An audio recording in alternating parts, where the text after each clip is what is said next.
Chapter 2069, A Life and Death Struggle. The most crucial question was, how did Zhang Yi know that Ling's body was in Mammon's heart, and how did he know how to use it? The answer was that Zhang Yi was the ultimate victor in Chernobyl. As for Ichigard, he was probably dead, and he died at the hands of Zhang Yi. Olive was extremely frustrated. If he had known it would turn out like this, he wouldn't have asked Zhang Yi to come. He could have just broken the rules, let the others enter the Keiji kingdom, and seized the Spear of Longinus. He thought his plan was foolproof and that he would be the biggest beneficiary of this operation, but he didn't expect Zhang Yi to outsmart him. It was too late for regrets. Zhang Yi ignored their attacks, rushed over, kicked each of them, and sent them into his own dimensional space. The 3 bishop-level mutants entered Zhang Yi's dimensional space and had to endure the feeling of time being split apart inside. Zhang Yi didn't care about that. He would lock them up for a while and talk about other things after they calmed down. He released the infinite coffin, and at this moment, his side had gained a huge advantage in the battle outside. Zhang Yi was not surprised. With Saladin and Yang Xinshin on his side, they already had an absolute advantage in this battle. Stop fighting. The battle is over, your leaders are all in my hands. Don't continue your futile struggle. Zhang Yi hung high in the sky and shouted to everyone with a megaphone. The battlefield suddenly fell silent, and everyone looked up at Zhang Yi, but they couldn't see the other bishops and mutants. Their faces showed signs of panic. Could it be that the bishops have been killed by chaos? Serial's face turned extremely ugly. Zhang Yi explained indifferently, "Don't worry, they're all fine. I just locked them up to let them calm down. You guys should stop resisting, otherwise."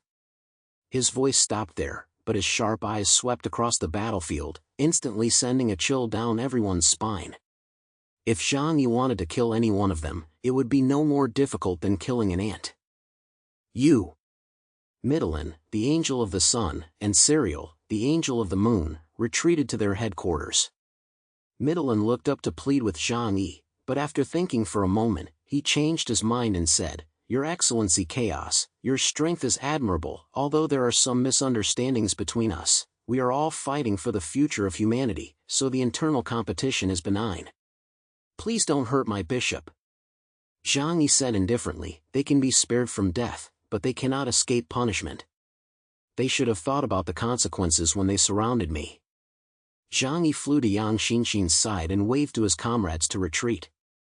"We should leave here," Zhang Yi said to everyone.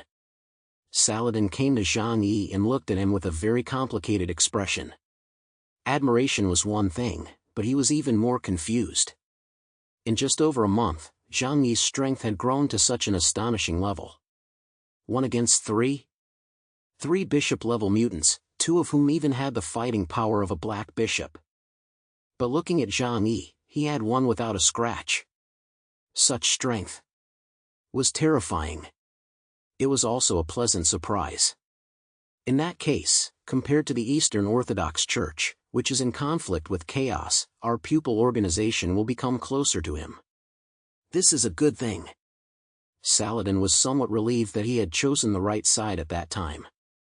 Zhang Yi called Black Tortoise over and said to him, "Let's leave here through the Undersea tunnel. Take the same route you came in on." "Okay, no problem."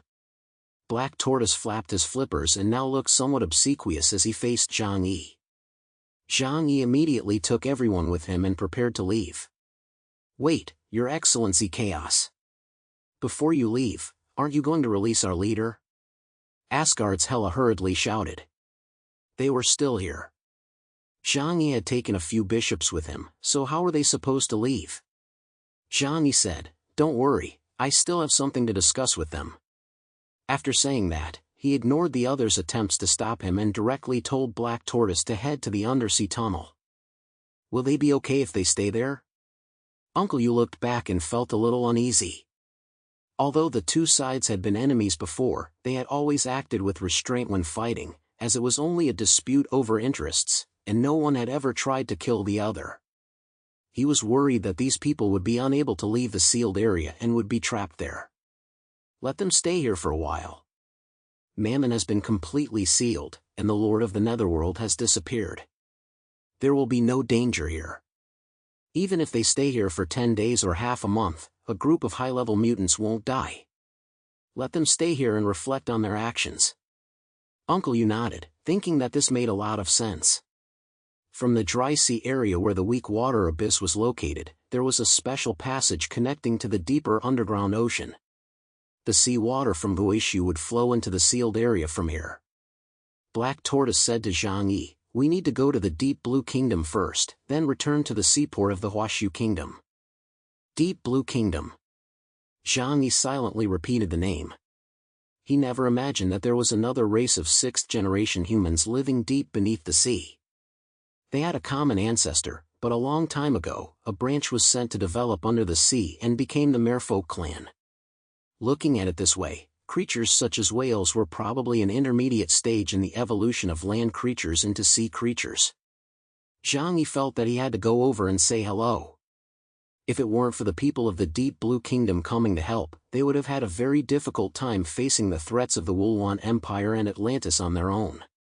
Wulwan Empire. Zhang Yi hugged his arms, a hint of naked murderous intent flashing in his eyes. Time and time again, the Wulwan Empire had tried to take his life. In the entire history of the end times, apart from Fang Yuqing, they were the closest to killing him. Xinxin. Zhang Yi called out to Yang Xinxin, who walked over and stood beside him. "Brother, what's wrong?" Zhang Yi said, "Sort out all the information about the Wulwan Empire. When the time is right, we'll find an opportunity to completely eliminate this threat." Zhang Yi's tone was full of murderous intent.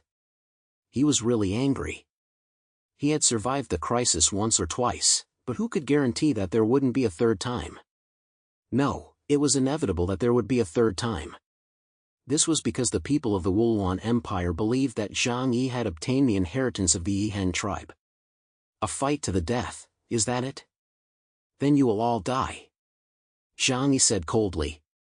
Above the Pacific Ocean, there was a small island shrouded in thick poisonous mist. Tens of thousands of meters below the island, there was a huge, technologically advanced kingdom. The Wulwan Empire. Chapter 2070, The Tragedy of Jinglu. The Wulwan Empire's race belonged to the fifth generation of the Yihuang lineage. They looked like giant upright lizards, and in terms of bloodline, they were very close to the Dragon Clan under the Qinling Mountains. They are two branches of the Yihuang lineage that evolved in different directions. However, these two distant cousins only have a slight blood connection and have had no contact with each other over the long years. Otherwise, the embarrassing incident in Tianhai City, where the Hades gatekeeper, Marshal Jinglu, had his arms sliced off by the White Dragon, would not have happened. In the office of the Grand Marshal of the Imperial Army, Jinglu was wearing a black military uniform and sitting in a hemispherical office chair. When he wasn't wearing his terrifying black battle armor, he looked like a giant black-brown lizard.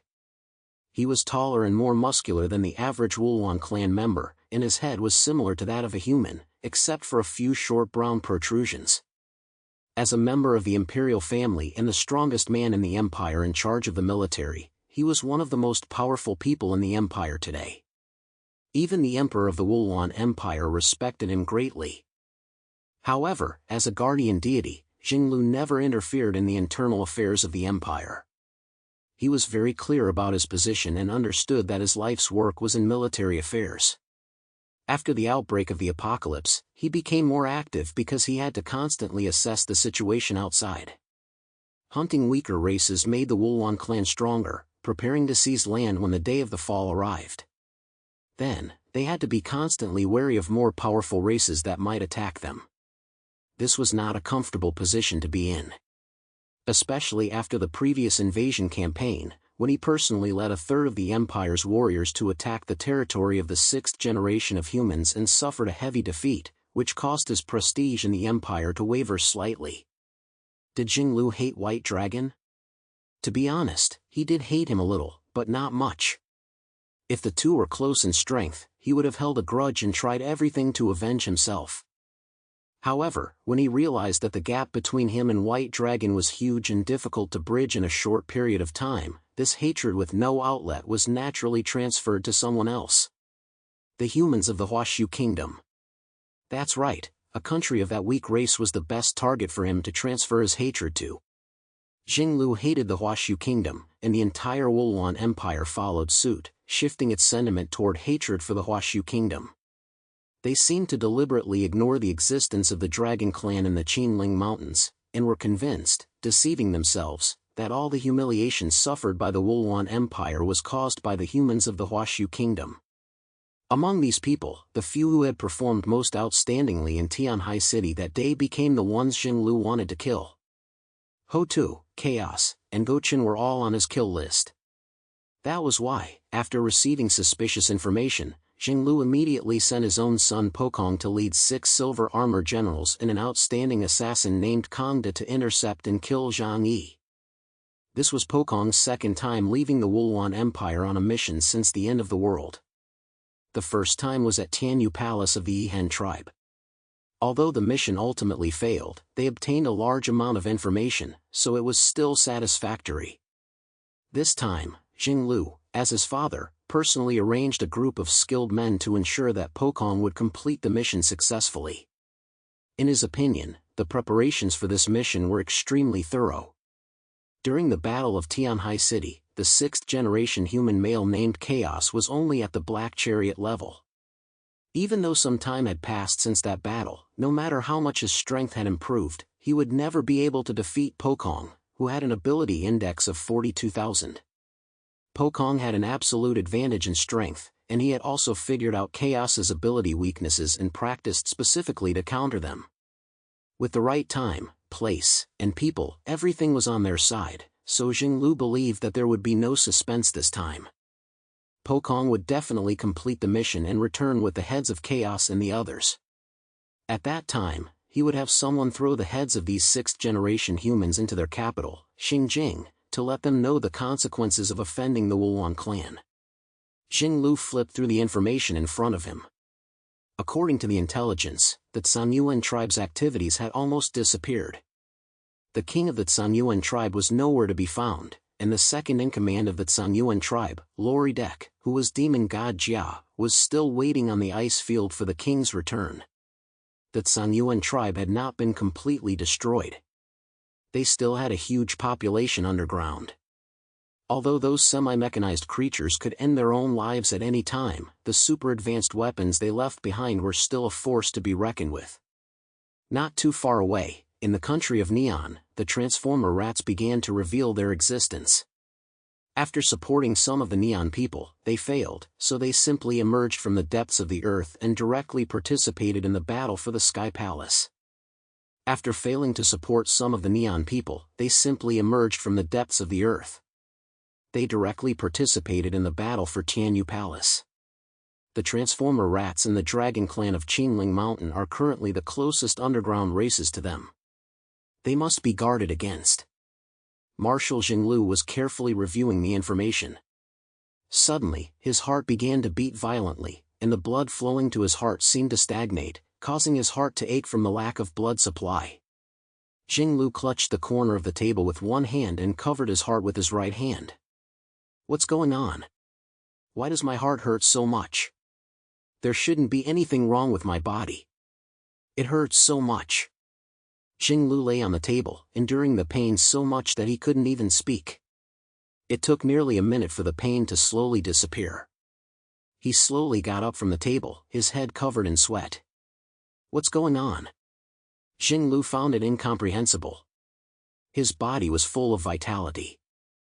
Moreover, he had regular checkups every week, so it was impossible for him to have any sudden illness.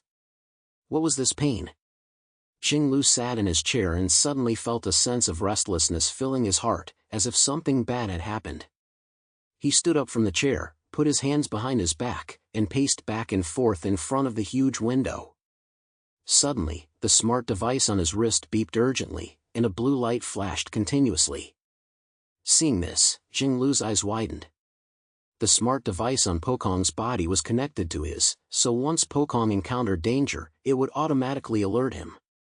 Green meant a minor danger or injury, blue meant serious injury or critical condition, and red meant death. Pocong. Jinglu nervously clutched his smart device, his brain racing, but Pocong was far away in the sealed land, and there was nothing he could do at this moment. Just as Jinglu was becoming anxious, the blue light became more and more urgent, and finally turned into a dazzling red.